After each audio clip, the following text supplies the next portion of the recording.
કચ્છના અનંત અને રહસ્યમય રણમાંથી આજે ભારતીય સેનાએ 78માં આર્મી ડેની ઉજવણીને ગૌરવભેર અને યાદગાર બનાવતું એક અનોખું સાહસિક લેન્ડ યાટિંગ અભિયાન શરૂ કર્યું છે, જ્યાં ધોરડોથી લેફ્ટનન્ટ અંકિત બિહારીના નેતૃત્વમાં 21 જવાનો 7 હળવી લેન્ડ યાર્ડ બોટમાં પવનની શક્તિથી રેતાળ ધરતી પર આગળ વધી રહ્યા છે અને આ અભિયાનને એર ડિફેન્સ બ્રિગેડના બ્રિગેડિયર અજય વર્માએ લીલી ઝંડી આપી હતી।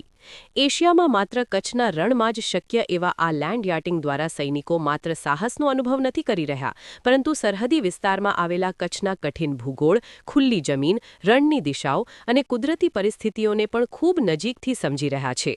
6 દિવસ સુધી ચાલનારી આ યાત્રામાં જવાનો કુલ 400 કિલોમીટરનું અંતર કાપશે અને દરરોજ 60થી 70 કિલોમીટર સુધી રણમાં સફર કરશે, જેમાં ધોરડો, ઇન્ડિયા બ્રિજ, ધર્મશાળા, શક્તિબેટ, કરીમશાહી અને પેરીવારી ધાઈસ જેવા મહત્વપૂર્ણ વિસ્તારોમાંથી પસાર થઈને સૈનિકો સરહદી સુરક્ષાની દ્રષ્ટિએ રણની મહત્વતા પણ સમજશે।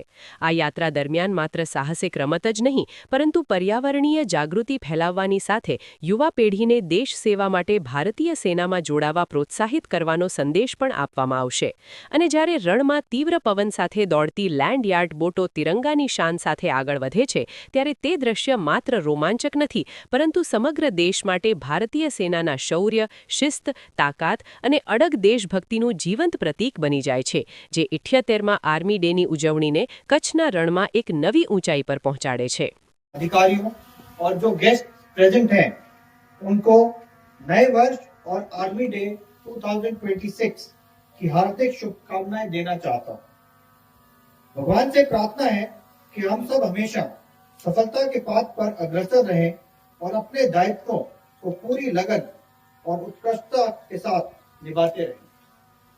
जैसे कि आप सभी भली भांति अवगत हैं, खेल और एडवेंचर गतिविधियां एक सैनिक के जीवन का आवश्यक अंग है। लैंड यॉटिंग भी एक ऐसा ही साहसी गतिविधि है जिसका अभ्यास भारतीय सेना के वीर जवानों को भुज स्थित आर्मी एडवेंचर विंग के लैंड यॉटिंग नोड में दिया जाता है। प्रतिवर्ष इस विशेष ट्रेनिंग के सफलतापूर्वक समापन पर लैंड यॉटिंग अभियान का आयोजन होता है। इस वर्ष का अभियान भारतीय सेना के 78 सेना दिवस के शुभ अवसर पर आज 15 जनवरी 2026 को धोरडो से आरंभ होकर 20 जनवरी 2026 को इसी स्थल पर समाप्त होगा। पिछले 2 महीनों की कठिन मेहनत और ट्रेनिंग के माध्यम से जो तैयारी इस अभियान के लिए की गई है, उसके लिए मैं पूरी टीम को शाबाशी देता हूं। मुझे ये भी विदित है कि ये अभियान अपने रास्ते में कई कठिनाइयों और चुनौतियों से भरा होगा, परंतु मुझे पूरा विश्वास है कि हमारे सैनिक अपनी हिम्मत, जोश और संगठन के बल पर इन चुनौतियों का सामना करते हुए विजय प्राप्त करेंगे। मैं इस लैंड यॉटिंग अभियान की टीम को पूरे भारतीय सेना की तरफ से शुभकामनाएं देता हूं और भरोसा करता हूं कि ये अभियान सफल रहे। जय हिंद।